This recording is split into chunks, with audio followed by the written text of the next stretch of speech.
ગણેશજીની આરતી વંદના કર્યા બાદ હવે આપને દર્શન કરાવીશું એક અનોખા ગણેશ મંદિરના। આ મંદિર અનોખું એટલા માટે કહેવાય છે કારણ કે જૂનાગઢના એક ઉદ્યોગ ગૃહમાં તેનું નિર્માણ થયું છે। જૂનાગઢના આ ઈગલ ગણેશ મંદિરમાં રિદ્ધિ સિદ્ધિની સાથે બિરાજમાન છે શ્રી ગણેશ। તો શું છે આ મંદિરનો મહિમા, આવો જાણીએ।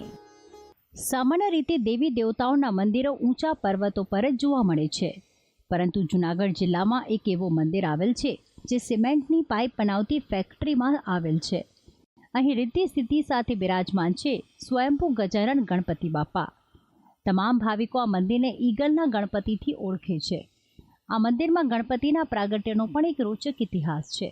ઈસવીસન 1961માં અહીં ફેક્ટરીની સ્થાપના થઈ ત્યારે પુરાતન વાવમાં ખોદકામ દરમિયાન રિદ્ધિ સિદ્ધિ સાથે ગણપતિ દાદાની મૂર્તિ મળી આવી હતી। એક વખત ડોંગરેજી મહારાજ અને જગતગુરુ શંકરાચાર્યની પ્રેરણાથી ભવ્ય મંદિરની સ્થાપના થઈ। જગતગુરુના આદેશથી આજે પણ આ મંદિરમાં ઈગલ પરિવારના સભ્યો જ પૂજન અર્ચન કરે છે। ભાવિકો દર મંગળવારે બહુ જ સંખ્યામાં દર મંગળવારે આવે છે અને જૂનાગઢ જિલ્લામાં આ ગણપતિનું મંદિર આ એક જ આવેલું છે અને બહુ માણસો પણ શ્રદ્ધાથી આવે છે અને બધાની મનોકામના પૂર્ણ કરે છે। મંદિરમાં કાંઈ ભેટ કે દાન કે કાંઈ લેતા નથી, શ્રદ્ધાથી આપણે સ્વેચ્છાએ જે પ્રસાદી લઈને આવીએ છીએ એ પ્રસાદી પણ આપણને ગણપતિને ધરી અને પાછી આપી દેવામાં આવે છે।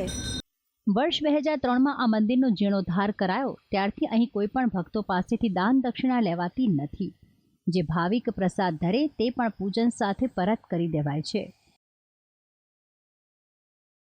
ભાદરવા સુદ ચોથના દિવસે અહીં 1111 લાડુનો મહાયજ્ઞ થાય છે। દર મંગળવારે અહીં ભક્તોની ભીડ જામે છે। ગણપતિ દાદાની આ ઈગલ પરિવાર ઉપર ચોમેરથી કૃપા વરસી રહી છે। આમ તો ગણપતિ બાપાને મોદક અતિ પ્રિય હોય છે, પરંતુ ઈગલના ગણપતિને સવાર સાંજ આરતી સાથે દૂધ અને સુખડીનો પ્રસાદ ધરાવવામાં આવે છે। જૂનાગઢનું આ એકમાત્ર ગણપતિ મંદિર છે જે કોઈ ઉદ્યોગ ગૃહમાં આવેલ છે। સામાન્ય રીતે કોઈ પણ મંદિરમાં જાઓ એટલે ભેટ દાન દક્ષિણા ધરાવવાની પરંપરા હોય છે, પરંતુ ઈગલનું ગણપતિ મંદિર તેમાં જુદું તરી આવે છે। અહીં કોઈ પણ જાતની દાન દક્ષિણા કે રૂપિયા ધરાવવાની સાફ મનાઈ છે। ગિરનારની છત્રછાયા અને પ્રકૃતિના સાનિધ્યે બિરાજમાન ઈગલના ગણપતિના દર્શન કરવાથી ભાવિકો ભાવ વિભોર બની જાય છે અને દાદા પણ દરેક ભક્તની મનોકામના પૂર્ણ કરે છે। અહીંયા લોકો હજારો લોકો આવે છે મંદિરે દર્શન કરવા માટે શ્રદ્ધાથી, અને તે લોકો માનતા પણ રાખે છે પોતાની, જે ગણેશજીની આશાઓ પૂરી કરે છે। જેમ કે કોઈ સૂતા સૂતા આવે છે, કોઈ હજારો લાડુ ધરાવે છે, કોઈ 108 લાડુ ધરાવે છે। આગળ ગણેશજીના મૂષકજીની પ્રતિમા છે, તેમાં પણ માણસો દર્શન પણ કરે છે અને તેને પણ શ્રદ્ધાથી કાનમાં વાત બોલીને પોતાની માનતાઓને પૂર્ણ કરવા માટે પોતાની ઈચ્છા અહીંયા વ્યક્ત કરે છે। ઈગલના ગણપતિના દર્શન માટે જિલ્લાભરમાંથી ભાવિકો ઉમટી પડે છે। જૂનાગઢમાં આવેલ ઈગલના ગણપતિની બીજી એક વિશેષતા એ છે કે મંદિરના સાનિધ્ય પાસે આવેલા પારસ પીપળાને ભગવાન વિષ્ણુનું સ્વરૂપ માનવામાં આવે છે। આથી ભાવિકો ગણપતિ પૂજાની સાથે પારસ પીપળાની પ્રદક્ષિણા કરીને પુણ્યનું ભાથું બાંધે છે।